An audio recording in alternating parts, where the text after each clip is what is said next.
Welcome to Monday night. Views from the 22 live on the scene. We got the usual suspects here. We don't have a football game, but we got a little bit of football to talk about. So we're going to go on and get right into this thing, man. Again, we got True Man False World, Mr. Schefter himself. Of course, we got the lab extraordinaire, Mr. Vic Jr. in the building. Vic, man, holla at the people, man. Let's get this thing going, man. Yeah, man. Just another exciting Week 17 finish. We predicted that it would be pretty intense, pretty entertaining, and that's exactly what it was. I'm just over here in my feelings about the MVP race, but Mo wants me to keep it out of the airways right now. We So got Because keep we're it gonna get in the lab. We're G. gonna get in the lab, and then come Thursday when we do our Thursday weekend playoff preview show. So mm, set your clocks right now. Thursday, 8 o'clock Eastern, 7 o'clock Central, 6 o'clock Mountain, 5 o'clock West Coast. We shall be live with a playoff preview, in-depth views from the 22 style, which means it is going to be lab centric and lab tastic. mm. I'm ready for this show though. So with that being said, back up on the bull ish, back up on the scene, back up with the views crew. About to give it to you, mean. We're gonna go ahead and drop this thing like this. Views from the 22 got this thing that Mr. Schefter does. It's called Midnight Views. Yeah, But we gotta baby. say it the right way. Z Midnight Views. Bro, just go ahead and drop this Z Midnight Views so they Yeah, can yeah, yeah. feel the heat. Go Let me ahead. drop the link first, and then let me bring the midnight views to the center. Obviously, yesterday was week 17, which means, like Jeremy alluded to, it was the last week of the regular season. Okay, wait a minute. Y'all got me? Yes, sir. Yes, Okay, really. screen went black. I gotta get me a new laptop charger, which is a little ironic because I got on Vic for about 3 weeks about getting one, Mm. but now here I am, and I still haven't gotten one. So that's my fault, Vic. I apologize, Vic. Oh, good. Usually, you know, but hey, once again, Midnight Views. It is live every Sunday during the regular season by midnight, depending on the time zone you in, because sometimes Caribbean people, sometimes our timing is just different sometimes, but that's Mm-hmm. okay. Mm-hmm. Live on the views from the 22.com website. A little teaser. Expect that website to be remodeled, reformatted, and perhaps some additions to it. But that's just a little teaser. Let's get to this, Germ. By all means, sir, please, now that I have the link up. And that, ladies and gentlemen, boys and girls, children of all ages, I would like to present Z Midnight Views. All right, the 2020 NFL regular season has ended, and Week 17 may have been the most eventful of all. Let's review. Falcons versus Buccaneers, 43 total touchdowns for the 43-year-old, and the Tampa Bay Buccaneers really put an exclamation point on a fantastic December to close out the regular season. Cowboys versus Giants. Giants won 23-19. Neither of these teams deserved the playoff spot. The only person, thing, association with that game that deserves anything is Dak Prescott, and that's his money. Pay him. Vikings versus Lions, 37-35. Vikings ended up winning that game. As we said on the show yesterday, as Vic has been saying for the past 19 months, it is time for the Lions to move on from Matt Stafford. My opinion, more importantly, it is time for Matt Stafford to move on from the Lions, and Bill Belichick is on line one, just so y'all know. Jets versus Patriots. Speaking of Belichick, the only thing Belichick can still do without Tom Brady is torture the Jets. That's the only consistent thing he's been able to do with or without Tom Brady. Steelers versus Browns, 24-22 was the final score in that game. A failed two-point conversion at the end by the Steelers secured the win, and the playoff spot for the Browns, ending the longest streak going in the NFL. I believe it was at 22 years. Shout out to the 22. Ravens versus Bengals. Ravens won 38-3. I'm not entertaining that. Dolphins beat the Bills. Bills beat the Dolphins, sorry, 56-26. I'm not entertaining that either. That is just But that's what you get when you want to start a rookie quarterback who ain't ready to be a professional quarterback. That's all I'm going to say. Shout out to the Bills, though, and Josh Allen for throwing for over 4,500 yards. Got to give him credit on that. Packers versus Bears. This is a potential bar, Germ. The Lombardi Trophy has reservations in Green Bay. Will Aaron Rodgers show up? That's the question. That's the only question about Green Bay. Seahawks versus 49ers. Seahawks won that game 26-23. I'm not going to fault Seattle for needing 60 minutes against San Francisco. A lot of teams need 60 minutes versus San Francisco. If anything, I think it was a good test, a good little heat check for what lies ahead for this football team, because they are going to have to compete for 60 minutes if they want to get to their ultimate destination. Cardinals versus Rams. We're going to get to this a little later. Rams won that game 18-9. The Cardinals, fellas, are by far the most disappointing team of the 2020 regular season. Jaguars versus Colts. Colts won that game 28-14. Titans versus Texans. Titans won that game 41-38. We talk so much about the running back position and the devaluation of that position. We talk so much about how this game is so pass happy and pass centric and all these inflated numbers, right, Vic? But to me, a running back in today's day having 2,000 rushing yards might be the most impressive thing. And we will get to the MVP conversation Thursday, but a little teaser. If I had to vote purely based off of what it is, it might be that 2-2. Shout out to the 2-2. Raiders versus Broncos, 32-31 Raiders. Chargers versus Chiefs, 38-21 Chargers. Saints versus Panthers, 33-7 Saints. And then FC Washington, and we're going to talk about this game for sure. They won 2014 over the pitiful Eagles. Yes, I said pitiful Eagles. That's what we're going to call them from now on. They are no longer Philadelphia. Pitiful Eagles is what we're going to call them, as long as Doug Peterson, Mr. I'm So Fearless, is the head coach there. But shout out to Alex Smith, Ron Rivera, and team president Jason Wright for changing this culture around in Washington. Season passing leaders, Deshaun Watson was first with 4,800 yards. Patrick Mahomes at 4,700. Tom Brady at 4,600. Matt Ryan at 4,500. And Josh Allen had about 40 yards less. And then Aaron Rodgers, can't leave him out of this conversation, Vic, ended the season with 48 touchdowns and 5 interceptions. That is absolutely remarkable. Any way you want to spin it, any chart you want to chart, any data you want to collect, any table you want to unfold, Victor, that is still pretty impressive. Wait, what were the top 5 pass yards again? Oh, he wasn't in it? Oh, okay. Well, with that being said, we're going to dive into the next thing. So 48 touchdowns, though, Vic. Go ahead, I had like 46. Go ahead, Jeremy. Thursday. Basically, you know, as far as the MVP race goes, I mean, who cares? Who cares? Who cares? I'm tired. These awards don't be meaning anything. They just be extra incentives for people to get extra money on the contracts or negotiating chips. That's all the MVP does for you. It negotiates a little bit, a couple extra dollars in your wallet. And we don't believe you. We need more people.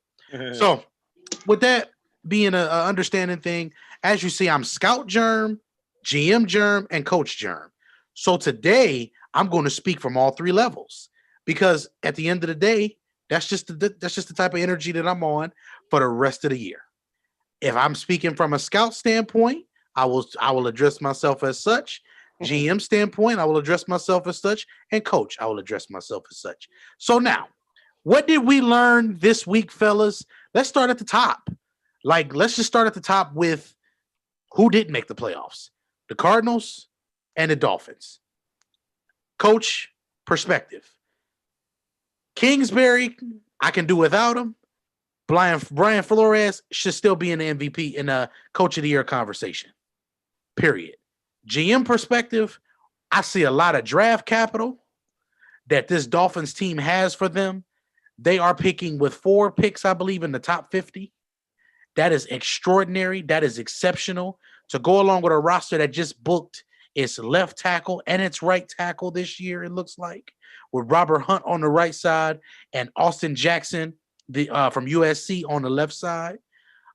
Tua is the question mark that I have because I don't know if he's more than Teddy Bridgewater, literally the light-skinned version of him, and that's literal and figuratively. I'm just being honest with those things. Now, from a scout perspective, I see a lot of things for them that they can be doing moving forward. As far as the Cardinals go, GM Germ, I see some free agents here on my list here that I don't see that should be there. One of them is Hassan Reddick. I don't think he should be a free agent. I think he should be a guy that you lock up immediately. He's your best pass rusher right now because we don't know what the status is of Chandler Jones. We know, and it's getting that time frame, Mo.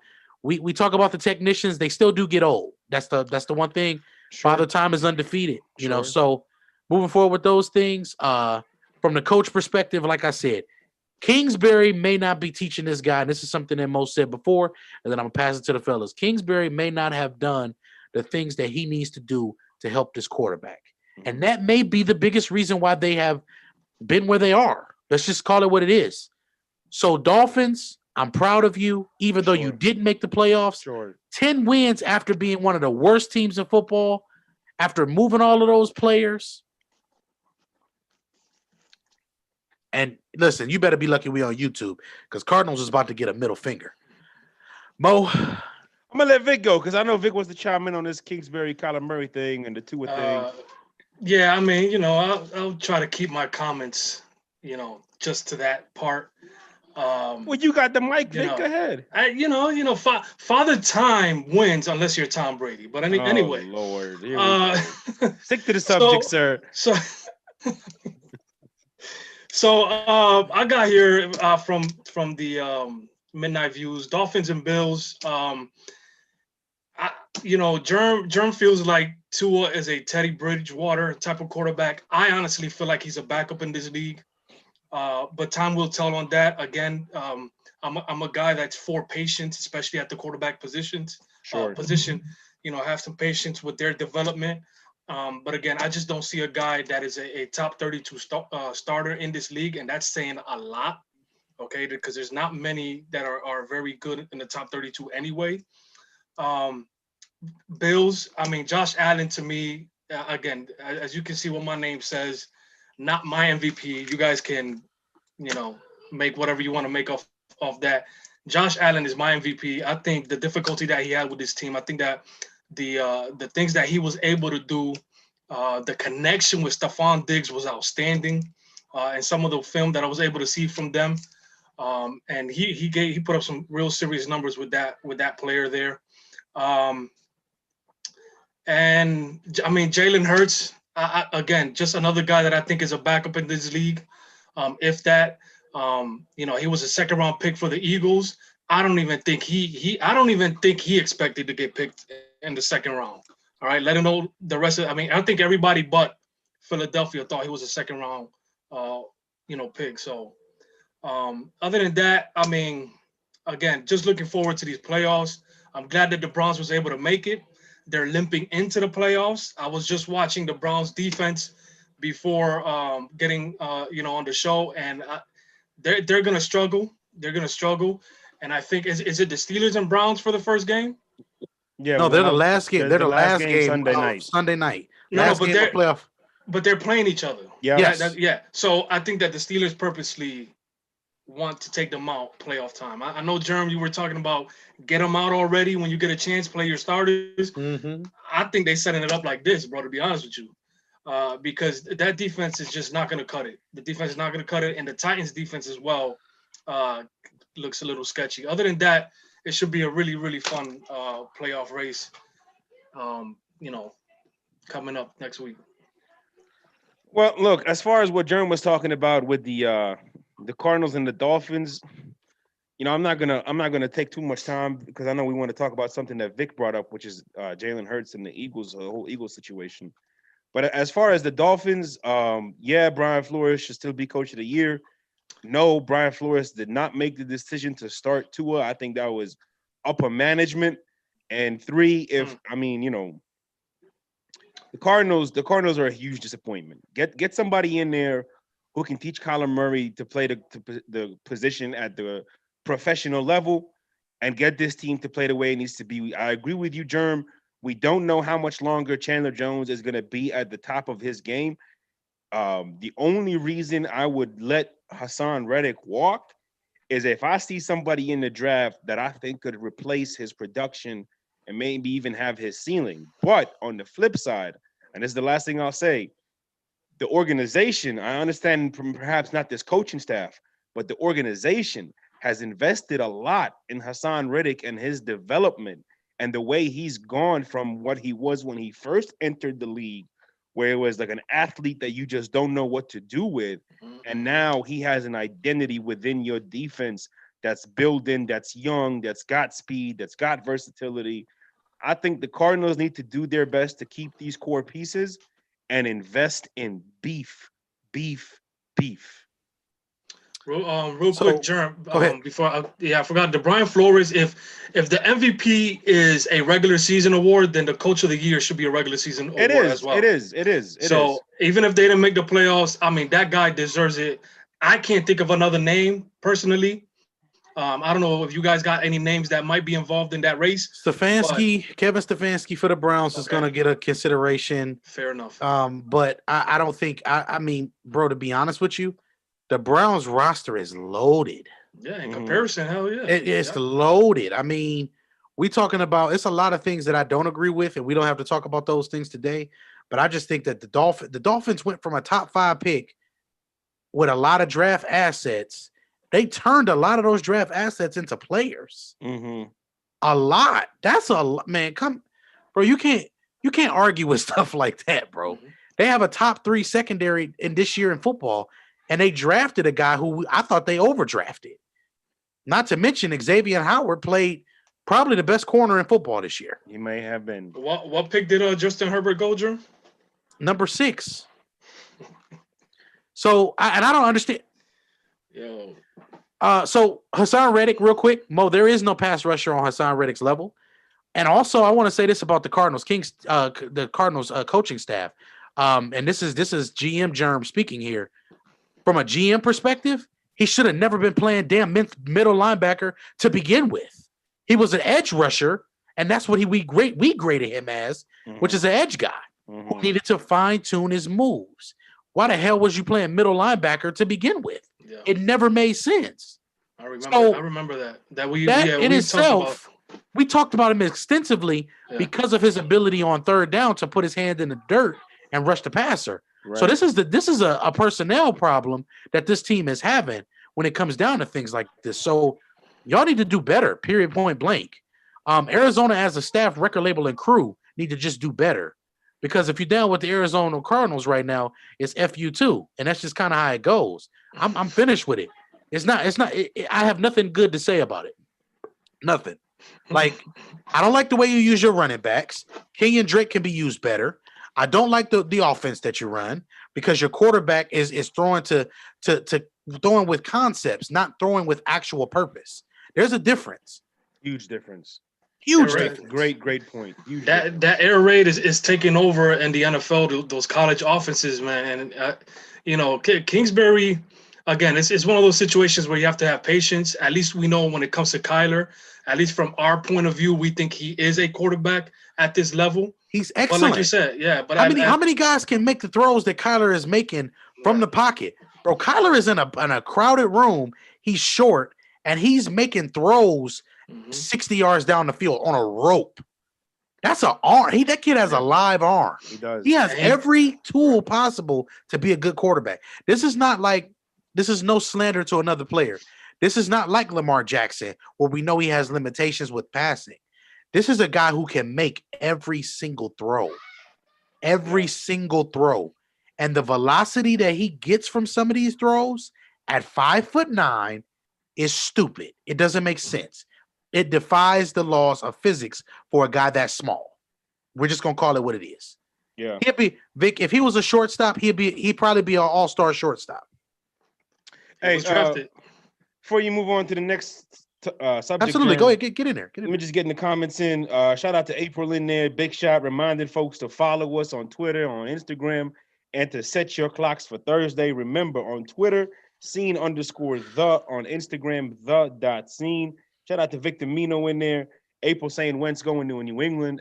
Again, Wentz or Stafford, I think should be the move. And that's about it. So shout out to everybody there in the comment section. We'll have more on all of the quarterback stuff too, Yeah. coming up a little bit too, because it's some quarterback talk we're gonna have here in a second. So let's start with Philadelphia now. And look, last night what we watched was completely unacceptable on every level. I don't care what level of football you playing at. And now I'm speaking as a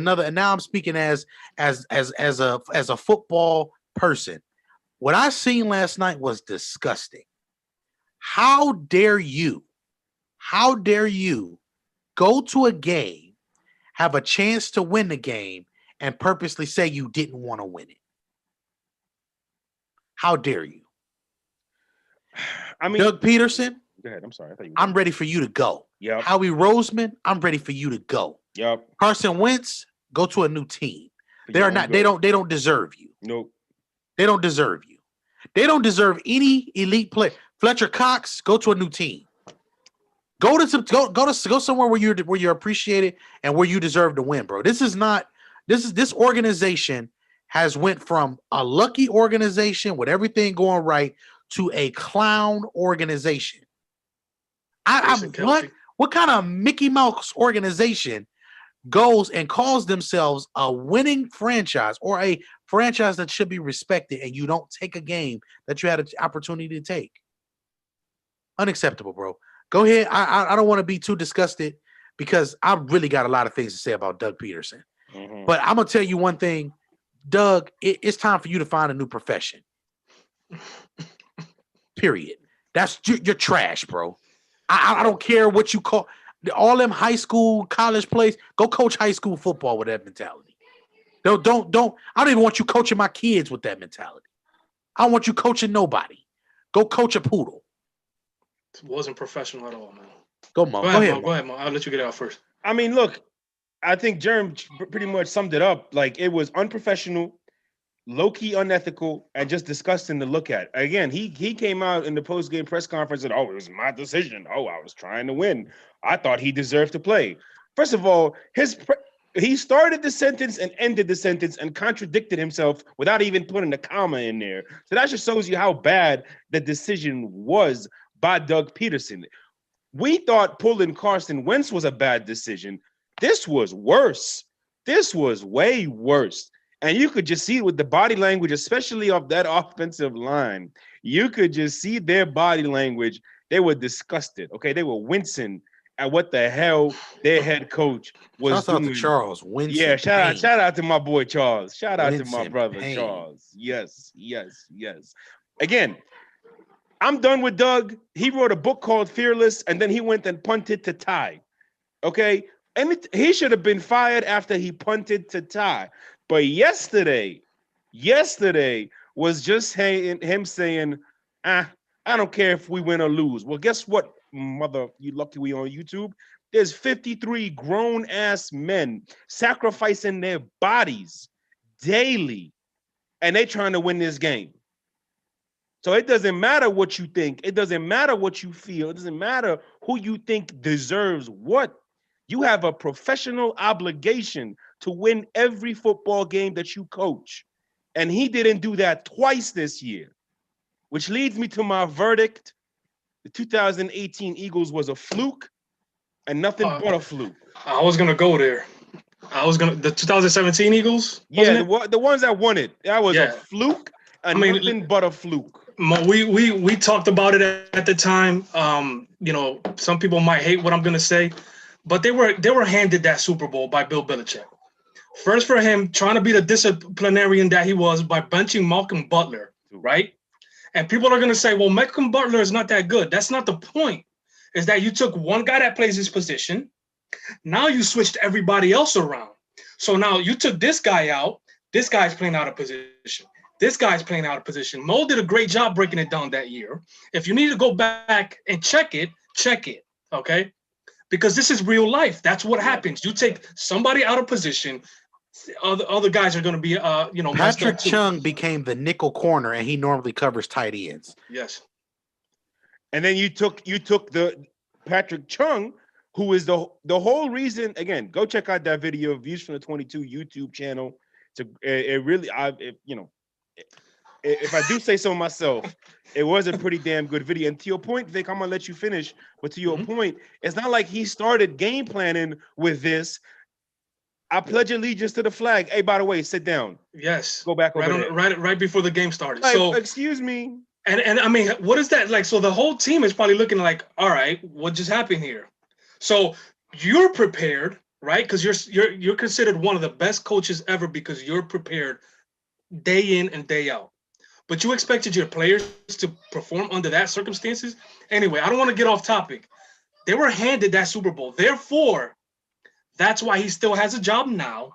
And that's why he's acting the way he's acting now. That's why they're promising him a 2021 season. Well, I would go back on my promise after yesterday because that was disturbing to watch. It wasn't professional. It was no respect to the players, no respect to the game of football. They showed a little clip there on Twitter. I don't know if y'all saw it, of Jason Kelce, Zach Ertz, and Carson Wentz. They were outside in the rain on the field talking for about another 2 hours after the game was over. Just in the rain, just talking to each other. Wow. And then they walked off. So it's like one of those things, like saying, like, it gives you chills. It's like, damn, they probably talking about how they're not going to play with each other again. They probably don't even want to go see their coach, Vic.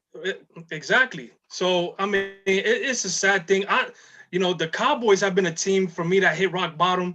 To see the way the Eagles are going down like this too, it's pretty sad, man. At least the Cowboys tried to win. At least the Jaguars tried to win. At least the damn Jets, they couldn't even lose. They couldn't even try to lose. Like, there's a professional obligation here. You're getting paid. You got a job at the highest level to play the greatest game.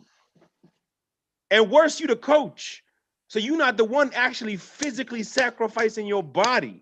You know how much it sucks to lose? Let me tell you something. Again, I only played 1 year in a small island, okay? And we were 0-9, all right? But when we were 0-8 and we was down 13-7, I didn't give a damn what our record was. All I wanted was to win this damn game. Bro. And I'm gonna get to this comment real quick from Joe here in 1 second, and I'm gonna say one thing.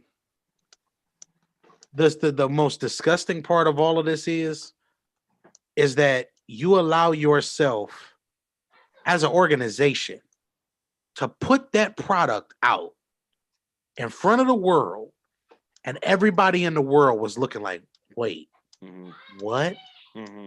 It's people who don't even understand football that said, wait, what? The player said, well, man, we understand rivalries, but they hate us that much that they would literally just quit? You said you want to respond to Joe, because I would like to respond to what Joe said as well.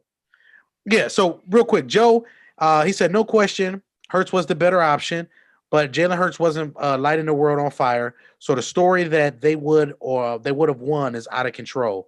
And then he also said, how was Washington become the least dysfunctional of the division? So let me say this first. Great question.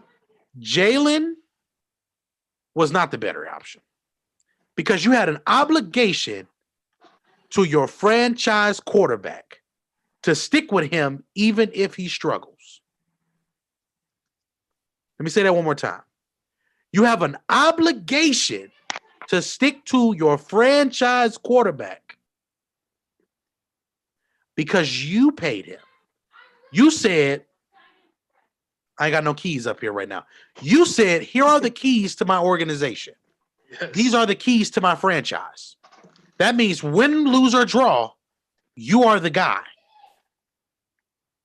There's no Super Bowl without Carson Wentz. No, there isn't. Your organization is not attractive without Carson Wentz. No, it isn't. So you just went. Oh yeah, we going. I'm in my bag. We're going there. Ooh, You said that this guy was your guy. You don't draft a quarterback in the second round if you just paid a guy. That's the first sign of disrespect. Yeah, bro. Talk your talk, Jeremy. I don't understand it. What? So we can run cute plays. Carson Wentz is outside the numbers as an X receiver Dog. blocking for Jalen Hurts. Dog. If that's not a sign of leadership, if that's not a sign of the ultimate respect for the game of football, then I don't know what is. Carson Wentz has played with a guy who has pretty much hung him out to dry, an organization that has disrespected him on multiple levels, an organization that you can take back, we'll take this back from Carson Wentz, but you won't kick Doug Peterson out the building? Bro, let me tell you. Players win them, coaches lose them. Bill Belichick said that. Rex's and Joe's. Bill Belichick said that. Rex's and Joe's over X's and O's. Cut the tape. Hey, look, I'm not playing, man. We're not playing this game today, man. There's 100 people who could do what Doug Peterson does. There's only 100. 4 that could do what Carson Wentz does, and I'm being nice. I'm not even exaggerating tonight. It's crazy, Germ. It is. I got a headache. We got to make football common sense again, right? You make football common sense, bro. So why the hell is a coach missing the whole point? And Joe, don't get it twisted.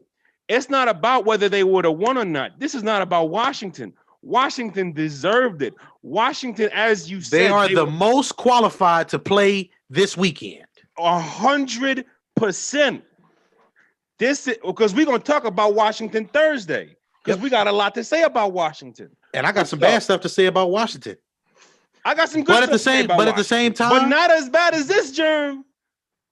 Not as bad as this. Get it out. Not as bad as a coach just completely being oblivious and ignorant and having no sort of professional pride. It's not the first time I've said this, and I know this is not the first time I've said this about Doug Peterson. All right. Ooh, he gotta go. You are crippling your franchise for the next 7 years if you pick Doug Peterson over Carson Wentz. Period. I mean, real quick, to comment on what Joe said, like, I can't blame a guy that we know can play in this league. All right, we've seen evidence of it. I can't blame a guy that, again, we're talking about the coaching staff. That alone is a mental breakdown in itself. Mm-hmm. Then when you're on the field, you can't be protected. Okay, and granted, they had injuries because they went from having the number 1 offensive line in football, arguably the last couple of years, to being at the bottom of the league. So you lost Brandon Brooks, Andre Dillard, who you drafted in the first round. Yep. Lane was in and out the lineup, and then you still had a revolving door at left guard. Yep. What more? Like, don't tell me the line was blocking better for Jalen than they were blocking for Carson. Jalen just took off. Yeah, right. Once again, I'm sorry, Vic. I'm sorry, Vic. I'm sorry too. Go ahead.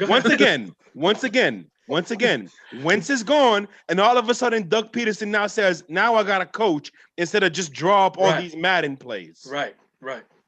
It's like, again, people, like, we got to understand that football is such a detailed game. There is so many details to come to this game, and like, granted, like, if Carson Wentz is mentally not prepared for this kind of what's the word? Turmoil. For this kind of turmoil, then maybe that's where he deserves the credit. Maybe.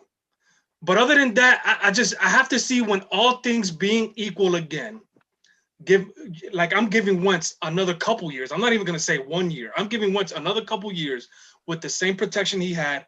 And come, like, bro, you had a chance to draft CeeDee Lamb when you had an offer on that table.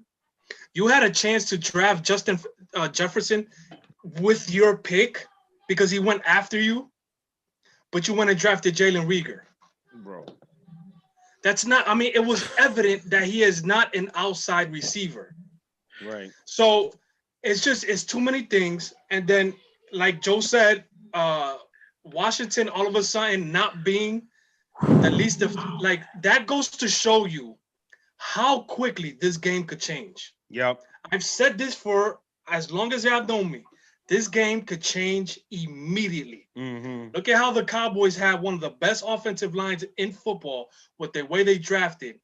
And that all of a sudden, and you're like, damn, they could have these kids for another 10 years. Mm-hmm. And look at them now. Gone. Yeah. Retired, injured, back hurt. I can't do this and that. This game changes every second, every time you step foot on that field. Every second from the first slap and cry, we all start to die. With that being said, and with that being something that we use here, every game we get older. Every second we get older. Every minute we get older.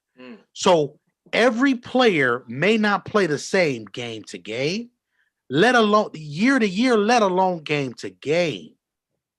We have to understand that consistency is a part of this league. Consistency. Consistently, Carson Wentz is better than every quarterback that Philadelphia's had as far as ceiling goes. That includes Donovan McNabb. Facts. We're talking about being able to make the throws. I can show you all 22 film of this guy bringing teams back this year where they shouldn't even been in the game. Hey, just last thing before we move on from this one, Germ. Joe and Trav talking about the Giants. I agree with you guys both 100%. Mm-hmm. Giants I agree have too. no room to talk about whatever the hell they want to talk about. Y'all didn't handle your business. Don't put it on somebody else to go handle your business. We're still talking about grown men here. Handle your business. Cut that short. So with that being cut it short, like Daniel Jones running to the end zone. So the next part of all of this stuff that we gonna Breaking news a little bit. Go the ahead. Chargers have requested to interview Jason Garrett for their head coaching position. Go ahead. I'm sorry. Man, listen. Let me tell you, we can't make some of this stuff up. Some of this stuff here is starting to become so evident right now, Mo and Vic. We talk about this every single year. The coaching talent, the GM talent, and everything in these buildings is getting worse by the year. It's getting worse and worse and worse. This is why Bill Belichick is going to be 100 years old, driving down the sidelines on a scooter with an IV and an oxygen tank, still competing for Lombardies. Hey, this is why Tom Brady is the greatest damn quarterback to ever play the game of football, because he's been the most consistent. He did something that Aaron Rodgers would never do. He did something that Peyton Manning can't do. He did something this year that most people, he is the oldest quarterback to do what he has done. I'm baffled. I'm baffled. I'm disgusted. Is this the game we love? Y'all saturated my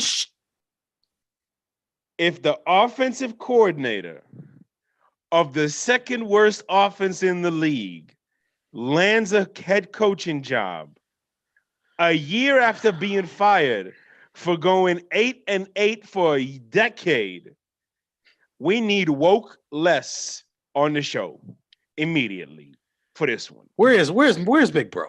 I don't know. Hey, and Big Shot bringing up a big point. Big Shot bringing up a very good point. Eric Bieniemy. If Jason Garrett gets hired before Eric Bieniemy, somebody's gonna hear my mouth, big time. So I'm writing a letter to corporate one way or another, okay? Because that would be stupid, okay? Now, just so we know, Eric Bieniemy is being interviewed by the Texans, the Jaguars, the Jets, the Falcons, and I believe the Lions. I think he interviewed today actually with the Falcons. Robert Saleh and Eric Bieniemy, both minority coaches, interviewed today for the Falcons job, as well as Raheem Morris. So you got 3 minority coaches being interviewed for one job. Marvin Lewis and Jim Caldwell got interviewed for the Texans. Let me say this. Mm-hmm. The only damn reason why they're being interviewed is because it's damn Atlanta. Atlanta and Houston. Like, come on. Atlanta and Houston. Those are the only two teams that could interview minority coaches. Atlanta and Houston. We can't get. I don't know. We can't get San Diego, the Chargers, LA to interview for a minority coach. Can't do that. You gotta bring Atlanta and Houston to be the people who set the standard on this. Come on now. My eyes twitching right now, Bro. I'm so heated. Like my blood is boiling. I told This y'all is earlier. ridiculous. I told you I was on trash today. What we not gonna do is we are not gonna consistently sit here and be on this type of trash and it goes unnoticed and unmentioned. I'm done playing games with these NFL GMs who don't know what the hell they're doing. I'm done with these scouts. I say it to Vic every year. They're getting worse and worse every single year. Mike Mayock, I don't care about bubble butts no more, bro. I don't care. You're trash too. All of y'all are trash. Get them out. Get them out of here. Hey, in my DNA voice, get them out of here. I don't want to see it no more. I want all of these folks to be evaluated. I want eye tests done. I'm talking about we need optometrists. I need to see if y'all can see. I need to see if y'all can hear. I need to see if y'all brain is functioning. I need to see all of this because this is bad. This is terrible. This is awful. This is blasphemous. This is the epitome of disgusting. I am disgusted in every which way with this product that you keep putting out on my damn football field. Are you serious? Are you drunk or stupid? Interviewing people. 3 black coaches for one job? And how many jobs do we have? You mean to tell me Denver couldn't possibly need a new coach? You mean to tell me Las Vegas couldn't need a new coach? Yeah, John Gruden. Listen, the Raiders contingency in our group don't care if they get rid of John Gruden. So Arizona don't need a new coach. I'm just asking. At this stage, bro, I'm just asking. See, and you know that term that they say. Shout out to real quick, big sorry. Shout out to Mike Tomlin, Black Excellence. Yeah. Shout out to Mike Tomlin. You don't hear these problems in Pittsburgh, do you? No, because we don't do that funny business. Shouts out to Mike Tomlin, Mr. Black Excellence himself. Mm-hmm. Big sorry, sir. I cut you off. I'm sorry. No, I mean, you know that term that they say, you have to know people to get a position somewhere. It's not who you know. It's not what you know. It's who you know. Yeah, it's the NFL, bro. It's the NFL. I mean, because it's time. It's time that the NFL goes through a cleansing, bro. When it comes to this coaching, it really is. Like, there's a lot of people that I'm pretty sure in college that can coach these guys up. They probably don't even want to be hired by any NFL team, to be honest. But I mean, like you said, man, Jason, I feel bad. I feel bad for Justin Herbert now. I really do. If they hire him, I don't know. Anthony Lynn deserved another year, man. I don't know about that. Anthony Lynn had to go. I'm sorry. Listen, Anthony Lynn, you know what Anthony Lynn's problem is? Anthony Lynn has one problem. He don't understand etiquette. No. Or tactfulness. No. You don't go and put your rookie quarterback out there to start a game for you and then say, well, Tyrod is better when he's not. That interview, that press conference, was when I knew he was going to be fired. That was the day Anthony Lynn signed his walking papers. You just got fired in my dinker voice. And then all the situational football stuff that played out and the way they handled it and poor decisions, poor execution, poor management of timeouts, the clock, yard and down and distance, you name it. The Chargers were bad all over in situational everything. And that's got to fall directly on the head coach, unfortunately, because I do think Anthony Lynn is a quality coach in this league. But maybe he's better off just going back to being the offensive coordinator for now. Rapid fire, ladies and gentlemen, because we got a lot of heat for this coming up this upcoming week.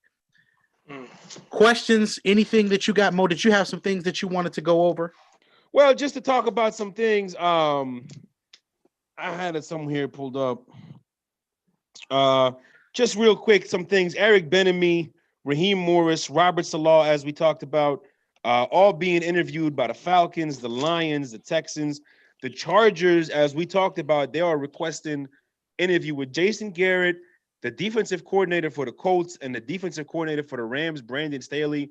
We talked about this guy. If you want to know who he is, just go back to an interview, I think earlier this week, actually, that Bradley Chubb had to say some things about Brandon Staley. It seems like he is an up and coming young defensive head coach in this league. And maybe I'm biased here, but I think head coaches more come from the defensive side and the special team side than they do from the offensive side. Just the way I look at it, because the defensive side and the special team side are thinking about the things needed to win the football game rather than just simply moving the ball and putting up points, which is not in any way diminishing the offense. What I am saying, though, is I just think defensive guys can make for better coaches. Just my opinion on it. The Jets, Brian DeBall, that's another name. He is the offensive coordinator for the Bills. He was the quarterbacks coach with Alabama. Where he really made his name was the tight ends coach for the New England Patriots for about 6 years, including the year that they beat the Seahawks in Super Bowl 49, I think it was. So that's another name out there. And then for the general manager spots, Rick Smith and Jerry Reese and Thomas Dimitroff, Jeff Ireland from the Saints, Rick Smith, as I talked about, and more importantly, the most interesting one is that the Lions are trying to go after Rob Schneider. So again, we'll have a lot more of this, a lot more development. Germ said he doesn't expect any news on the Jaguars Urban Meyer thing till next week. I'm gonna take him at his word for that, because they still are after Ryan Day as well, from what we're hearing. If Ryan Day wins this national championship, I'm gonna tell you this now. If Ryan Day from Ohio State wins the national championship, he's gonna get some phone calls, because what they're gonna say is they're gonna say that he deserves an opportunity because he has been able to get the most out of a lot of that talent in that program. Sure. And I'm not gonna be upset with that. Sure. I'm not gonna be upset with that. Again, motivators of men is a quality thing to have in your locker room for a coach, right, or a head coach, especially. Yeah, it's about time. It's about time a lot of the college coaches get taken seriously. Mm-hmm. Because I just the NFL is just recycling coaches everywhere. They just like, it's like a big bunch of circles. It's a big cesspool of bullshit. Yeah. Man, look, I gotta catch myself, boy, because I want to say some words. Last thing, I know Big Shot is I was probably curious about this. Louis Riddick is being interviewed by a few people. The most interesting and most targeted franchise is the Jacksonville Jaguars. So that'll be interesting, because Jacksonville has some interesting things in play. That's about it. I mean, there's a lot of news going around, but like I said, Thursday, make sure you tune in Thursday. So we're gonna have a lot of stuff on Thursday. I'm gonna bring up something interesting real quick just to break off the season. But after you, Vic, go ahead. No, I just wanted to ask. So Matt Patricia is done, or? Oh yeah, he's been fired. He's going back to New England more than likely. Oh, I didn't even hear that. Wow. New England, or that's been a while ago, Vic. That was like 3 weeks ago. Oh yes. My fault. Houston could be a possible option for him. He's going back he's going to be a defensive coordinator somewhere. No doubt. Yeah. Motivator of men. It's not him. No. He's not motivated. He can't motivate himself. So with those things being said, we have a very, very interesting year coming up in this year's draft and in this year's off season. Why? It's because we got about 12 to about 15 quarterbacks that are going to be either having new homes or being drafted for franchises. So with those things being brought to the table, Dak is my guy this year that I'm looking at. If you are a franchise and you said, hey, we don't think the Cowboys did right by him and we think he's a top 10 player at the position, you break the bank and you pay him. Yeah. 1000%. Carson Wentz. after June 1st, the Eagles are only going to be responsible to pay him his salary bonus of $9.2 million if they trade him. So if Carson Wentz gets moved, it will be after June 1st. Because after that, his salary for the year is $25 million, $400,000. So Carson Wentz should be in a new uniform next year. Mm-hmm. Josh Rosen, he may get another opportunity in this league. We don't know. We can see. Hell, the Phillip Rivers keep getting an opportunity. Why don't other people? Oh, Josh Rosen deserves another shot in this league, undoubtedly. You know how I feel. Dwayne Haskins is a free agent. Yep. He deserves another shot in this league. Undoubtedly. Jameis Winston. Oh, God, yes. If Jameis Winston doesn't get another deal, and Taysom Hill, who hasn't thrown more than 500 NFL passes, has a $16 million contract that is going to be due to him starting in 2021. If Jameis Winston is not on a roster as a starting quarterback or in contention for a starting quarterback job with those new eyes, I'm going to have a problem. The man was legally blind. And he still was balling. Say what you want to say about turnovers, but can you name 15 better quarterbacks than Jameis Winston? I cannot. And Trisket, in the words of Tanya, Trisket, Mr. Mitchell Trubisky. He looks like he's going to get paid by the Bears. Yep. But if you're Chicago and you got a chance to get Dak, you got a chance to get Carson, you got a chance to get a rookie quarterback, what are you going to do? As I said, it's 15 names, at least 15, potentially, that are going to be on the move. Because we haven't said Matt Ryan. We haven't said Matt Stafford.